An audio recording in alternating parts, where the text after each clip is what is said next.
Kamusta po sa inyong lahat? Jeepney Modernization.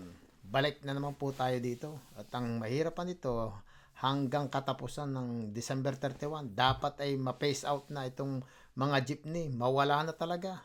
At ang mga gusto ipalit po nila ay mga minibus na galing sa China. Ang mahirap pa nito, ang nagkakahalaga nito ay napakamahal na 2 million, no, 2.6 million ang isa. 2 point, hanggang 2.8 at hanggang 3 over 3 million. Depende po sa option na inyong bibilihin. Mahal.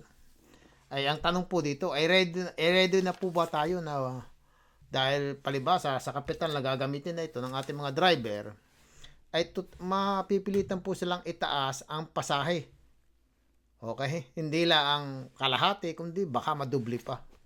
Dahil sa mahal nito, ay hindi nila nito kayang bayaran. Yung dating pasahe na ibabayad ninyo, ay hindi po mangyayari yun. Tataas at tataas po ang pasahe. At marami pong mawawala ng trabaho, lalo na yung mga driver.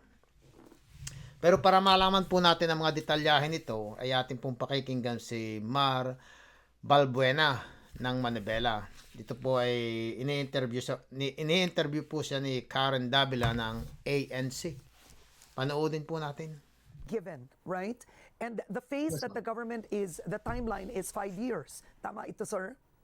Tama po, ma'am. Tama, oo. Magkano po ba ang kailangan ng isang jeepney driver para po maging moderno na ang jeepney niya? Magkano po ang kailangang utangin? Ma'am, kasi yung pag-modernize po, yung 5 years na sinasabi nilang transition, pwede naman po kaming mag-modernize nang hindi po pinapalitan ng bago. At napakamahal po kasi ng mga modernized na minibus na binibigay po sa atin. Nagkakahalaga na po siya ngayon ng 2.6 to 2.8 million pesos kada isa. Okay, tanong ko lang, Mar, let me cut you there. So, ang isang requirement is the minibus. That's correct? Yes. Ganun ba yun? Yes, ma'am. At per driver, let's say per operator, so you need to spend 2.6 million on one bus. Tama? Yes, ma'am. Yun po ang pag-iipunan namin or uutangin ng bawat isa. Pero kaya kami pinag-form ng cooperatives. So, minimum 15 units ang kailangan namin na i-loan kaagad. Sa isang operator, 15 units. Sa isang cooperatives. Sa isang cooperative. Oo. Pero ilan ang operator sa isang cooperative? Depende po, Ma'am Karen. Oo. Kung minimum po, 15. Okay, so immediately you need a loan amount of 40 million. Technically. Yes, Ma'am Karen. Oo. Iba pa yung membership fee. Pag-form ng cooperatives, kailangan meron kaming bond, meron din kaming gagastusin sa mga consolidation fees. So maraming gastusin. Pero kahit pa paano, minimal na lang sana ito. Pero yung sa pilitan na 40 million pesos Yes. na loan kagad namin for 15 units. 15 units, halimbawa 100 kami. Paano yung 85 units na matitira? Tama. So ang gusto nilang mangyari, Ma'am Karen, tanggalin na yung 85 units or kung ang i-modernize na lang ay yung 40, paano naman yung 60 units na Oo, di mawawala? tapo na yun. Parang Kasi talaga pong mali talaga ay pagagawa ng ating gobyerno dito. Ito'y parang ninanakawan na naman ang ating mga driver. Ay kung sapilitan ang pagpapautang nila at talagang sinasabi naman po ng ating mga driver na hindi naman talaga kaya nilang bayaran ito eh. Talaga naman napakamahal. 2.6 million. Saan ka kukuha na ibabayad nito? Ay hindi naman itong mga milyonaryo. Ay magaling itong ating mga gobyerno. Mga milyonaryo ito. Pero ituloy pa po natin para malaman pa natin ang iba pang mga detalyahin nito. tapo na yun, oo. Ma'am Karen, nira-rationalize kasi nila. So hindi po pwedeng kung 100 kami, 200 sa isang ruta. Siguro mga 30 to 40% na lang ang pwedeng mabuhay nito. Oo. At yung iba, paano masusustain ng 40 units kung 200 units ang mawawalan ng franchise o hanap buhay? Kaya naman po nila tinatanggal yung mga ibang units para daw maging viable o profitable yung ruta. Tama naman. Di talagang aalsan po ng trabaho ang maraming jeepney driver. 70,000 unit ito. Maraming mawawala ng trabaho. Paano kakain yun? Ano ba nang mangyayari sa ating mga gobyernong ito? Ano bang ginagawa na naman nila? Pero ituloy pa po natin. Saan natin dadalhin yung mga madi-displace? Oo. Yun Pero nga, I'm glad you're actually on head start explaining this at length. Pero ang mangyayari, this is also a weaning out of jeepney drivers. Kasi kung mas konti na ang units na binibili ng isang kooperatiba, yung ibang driver walang trabaho. Wala talaga. Wala po, ma'am. Oo. So you have drivers who will be jobless. And number two, the DOTR has said na this is a monthly salary. Tama? Tama po, ma'am. Monthly Oo. salary na siya. Pero yung And monthly then, salary, sino magbabayad? Ang kooperatiba. ang buong kooperatiba, ma'am. Paano po halimbawa, doon sa 200 units, sino ang pipiliin natin doon na Oo, mag-modernize? na magkakagulo mamamasada. Sino po doon ang mariretain at hindi? Talagang mawawalan po ng trabaho ang ibang mga driver. Ay, kawawa naman. Paano mabubuhay yun? Pero ituloy pa po. So, Ano ba napakalaking daw? problema. Ano ang dahilan ng DOTR? Why can't you just own your own units? Ma'am, at saka ma'am, pagka hindi na namin, At ang kapag isa pa nito nga, ang nangmamayari nito ay namang mga iban, hindi naman po lahat ng jeepney, yung nagdadrive sa jeepney, ay sila ang may-ari. Kundi meron din percentage yung talagang sa owner at saka meron kasunduan sila kung paano talaga nila paghahati-hatiin. Yung talagang may nangangapital po dito. Ay paano yun? Marami talagang mawawala ng trabaho at mawawala ng ikabubuhay yung ibang mga pamilya pa na dito rin umaasa.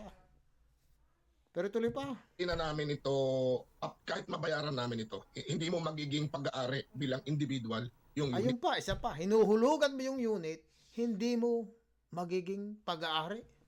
Ay, saan ka naguhulog? Sa butas na bulsa?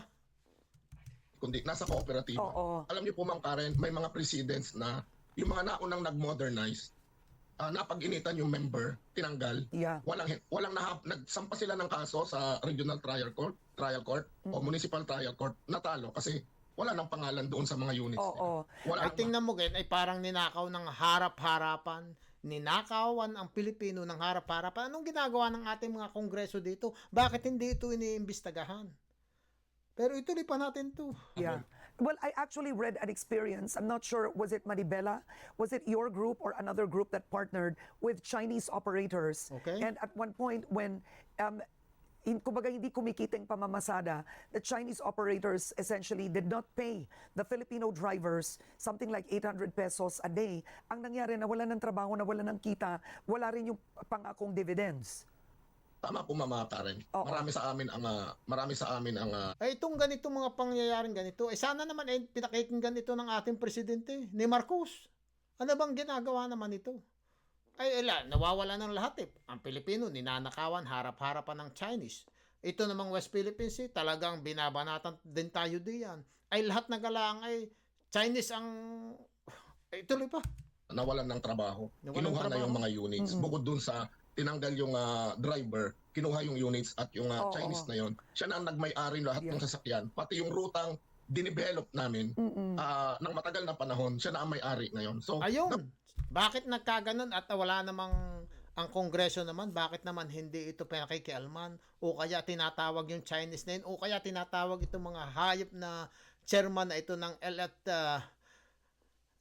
LTFRB na ito para malaman kung anong nga nangyari doon sa una nilang ginawa noong 2019 na pinaumpisahan nila itong modernization na ito. Ay bakit hindi tinatawag ng ating mga opisyal ng ating gobyerno? At iniimbestigahan ito, tinatanong. At nasaan yung mga tao, mga driver na yun na wala ng trabaho? Tinulungan ba yun ng ating gobyerno? Ay baka ang laging tinutulungan, itong mga Chinese eh. Yun ang mahirap diyan sa atin. Ano bang ginagawa naman natin? Akala ko ba may iba na ang Pilipinas kapag nandiyan na si Bongbong? Pero ituloy pa. tinitigdan din ito ng LTFRB. Yeah. Para lang sa ganun, may check and balance tayo na yung programa Dapat ay talaga may check and hilaw, balance. may nadali. Ay ayun, ang mahirap dito talaga eh. Ang inuuna nila, itong nangyaring kay Romualdez na ngayon nagastos yung 1.1 billion in 1 year na pagtatravel niya. Saan ba ito nagtatravel sa buwan? Ng weteng naman oo. Ito mga ito ay naghihirap na itong mga tao ngayon. Ang marami na naghihirap sa atin dito sa Pilipinas na ang iba hindi na talaga makakain. Ang ginagawa naman ng ating mga opisyal ng gobyernong ito ay talagang lustay na lang ng lustay ng kung palibasa itong kanilang nilulustay ay hindi galing sa kanilang mga pawis eh. Talagang galing lala sa kwarta ng bayan. Kinukuha na lang. Aba, ay bakit ba't mo, kaya itong mga ito nagigilty sa mga nagtatanong nito kung nasaan. Ay talaga namang ang sinabi ng mga hype na ito confidential fund lagi, confidential fund. Para na rin ito ng mga pork barrel na hindi mo pwedeng na ninanakaw Yung confidential fund yan, ginagawa lang talagang kalokohan ng ating mga opisyal ng gobyerno. Ay maaari bang ganito ang gastusin itong 1.1 billion sa air travel lamang? Ay ito, sus Maria, talaga namang, napakalalaki naman talaga ng talaga namang ang pagnanakaw ng ating gobyerno dito sa Pilipinas napakalalaki biruin mo naman talaga pag hindi talaga po natin inalis yung mga pagnanakaw ng ating gobyerno, ito'y mula sa presidente, vice president, congress, senator, governor, yung mayor, hanggang sa pababa, magnanakaw, kaya pati yung mga pulis ay nangungutong.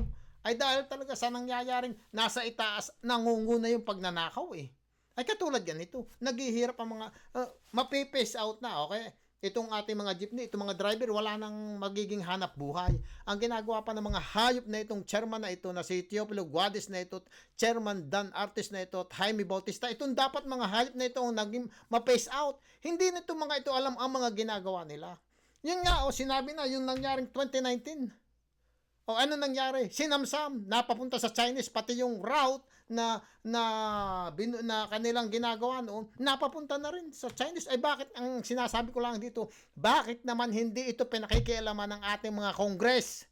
At ang gusto pa nilang pakialaman ito si Romualdez, saka na muna yan. Magnanakaw naman talaga kayong lahat diyan Wala naman talaga Talaga naman pagnanakaw yung ginagawa ninyo. Yung, kunwari, confidential fund pa kayo.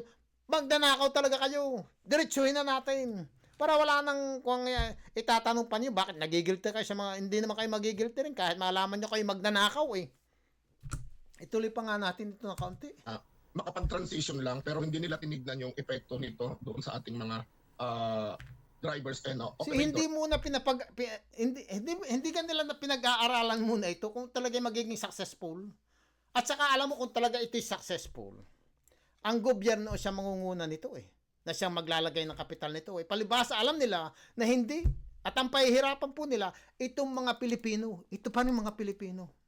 At kung tayo naman po ay bibili ng mga unit na ito at papalitan sa China, yung ibibili nito ay maidadagdag pa ng ni Xi Jinping sa panggigera diyan sa West Philippines Bibigyan pa natin sila ng more financial, yung maraming pera. Kung ilang billion din ang mangyayari dito sa 70,000 unit na i-replace na China, na bus ng China, minibus ng China. Malaking pera ito. Magagamit ito ni Xi Jinping para ipatuloy niya ang na tayo mapigilan lagi diyan sa West Philippine Sea hanggang sa magkaroon na ng gera. Dahil tayo pa rin nang nagbigay ng pera sa China para tayo girahin ang mangyayari ngayon. Pero ituloy pa. So, ano na ngayon ang trabaho ng aming mga kasamahan? Wala nang sumasabit-sabit, nakikisideline doon sa kapwa nila driver, nakikipagpalitan ng napakaliit ng porsyento ng kanilang kikitain. Oo. At saka ang problema naman dito, ang malino, kung nakikinig ang DOTR at LTFRB, paano ang isang driver na iisa jeepney niya, nag-loan siya doon, ilang taon niyang binayaran yun, di ba? At saka paano ngayon, yung mga jeepney pa nila ngayon, basta mo nalagaan, sasabihin, face out, wala na yan, hindi na pwede. Ay mga loko-loko kayo, mga hayop kayo, mga Teofilo Guades kayo diyan, at Chairman Dan Artes kayo diyan, Jaime Bautista kayo, magpakamatay na kayo mga hayop kayo kung gusto niyo papatayin itong ating mga driver na ito. Ay napakawawalang hiya naman ninyo. Pumunta kayo diyan sa inyong mga, ito naman si Marcos, hindi naman binibisita itong mga hayop na ito kung alam talaga ang ginagawa. Maganda ang may modernization, pero hindi yung ibang makikinabang. Hindi yung ibang bansa ang ating bibilhin. Bakit hindi tayo manatili dito sa ating jeepney? Na ito ang ating i-moderize. Marami namang manggagawa diyan. Na yan Saraw, yan Francisco, at saka yung marami pang iba. Bakit hindi sabihin, maglagay kung ano talagang qualification, yung mga specification na gagawin nila, kung anong dapat, sa bagay, nadyan na yung mga ginawa nila. Bakit hindi nila ang i-standardize yung na magpare-pareho siguro yung mga option iba't iba, bahala na. Yung lahat ng manggagawa, mga talyer na pwedeng mag-assemble na yan, ay hayaan silang magawa. Kung may kapital sila, maggawa sila ng isa, dalawa. Ilagay niya dilan at yung kung yung specific design ay tama at yung laki, lahat ng sukat na gusto ng gobyerno ay nandoon at na naabot nila, then maggawa sila. At pag nagawa nila yun, ilagay nila diyan, ilagay sa tabi ng kalsada, makikita yan ng mga kuha na pagka nasira na yung kanilang mga lumang sasakyan, ay baka mag-isip na silang magpalit sila. Hindi yung pipilitin natin sila. Ganon ang mga business. Hindi sapilitan. At yan ay magpapagandahan kung paano gumawa. Yang Saraw, yang Francisco, magpapagandahan yan ng kung anong gagawin nila, kung paano nila maaakit ang mga customer para bilhin yung product nilang ginagawa. Ganon. Hindi yung pipilitin ng bumili ng Chinese sa China. Pero ituloy pa natin na konti. Dugo, pawis. O ang mangyayari ngayon, hindi niya kaya bumili ng 2.6 million na isa. At saka mahalaga pa nito, kung tayo ang gagawa diyan, dito sa Pilipinas, marami magkakatrabaho. Magkakatulong-tulong. Hindi yung, ang gusto lang nyo, yung mga opisyal ng gobyerno, yan, nayaman yan. Dahil ang daming ninanakaw, mga confidential fund, at saka yung mga sweldo ng mga hayop na ito, kalalaki.